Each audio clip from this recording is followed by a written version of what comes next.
Mubende Drama Actors. Your talent is your future.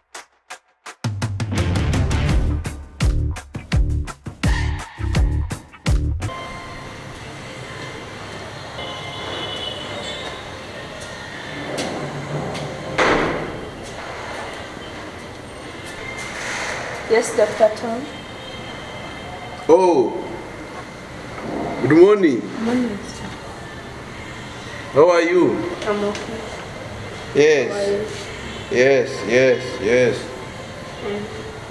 Yes. File gye nakugambye jjo. Ey'abalwadde. Okay, yawedde okujjuza. I need to sit. Njakugira wako. Yes. Come. Bambi, very fast, okay?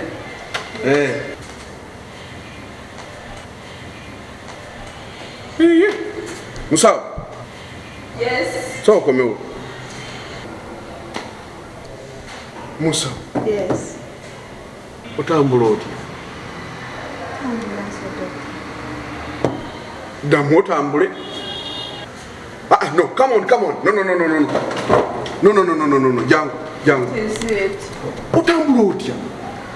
Ntambula. Imagine. Oli mu ddwaliro mu balwadde. Omulwadde omu aliko oxygen, musajja. Oyitawo waali. Otambula ozina. Toyinza kukira kulaba nga otambula ozina. Omuntu oba omukulu otya, omuntu ky'omwagaza. Omuntu omu. Kutambuza nga wino olinga namatimbo. Ngatonga sitambula nga nzikona doctor. Ntambula. I'm not meaning kutambula nga okona engato. Style gy'okozesa n'obukodyo obw'ossaamu mu kutambula. That's what is concerning to me.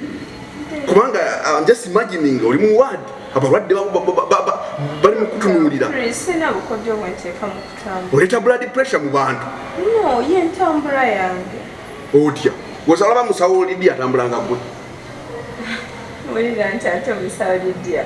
Kati nze ne musawo Lydia twawukana, yakulira walala nakulira walala. Ekyo kigatta kita ku ntambula. You know, ewaffe tetwakulanga tumaguka twakulira wantu nga famire oba kugamba engeri nawo kubaffe ewaka entebe twatulanga mu zigonda sofa set ebitanda twatulanga ku bitanda ebigonda so sinza tambula kyekimu ne Lydia sinza embeera zange size zimu n'eza Lydia. Watambulira otulanga mu ntebe zigonda. Yes. Nezivirako akabina okugonda. Si kabina kokka. Omubiri gwonna nze nuwokwata wonna ku nze wagonda. Kati Lydia okutambula nga akaluba. Yanyumizaako nti ewaabwe gye bakulira oba bakulira mu kyalo kyawa sibijjukira naye bo okuzanya okwabwe bazanyiranga mu mayinja mu njazi eyo gye bazanyiranga batulanga ku bufo buno bw'ebiti. So kati ye omubiri gwe niwo mulaba ne mu ndabika ye yenna akaluba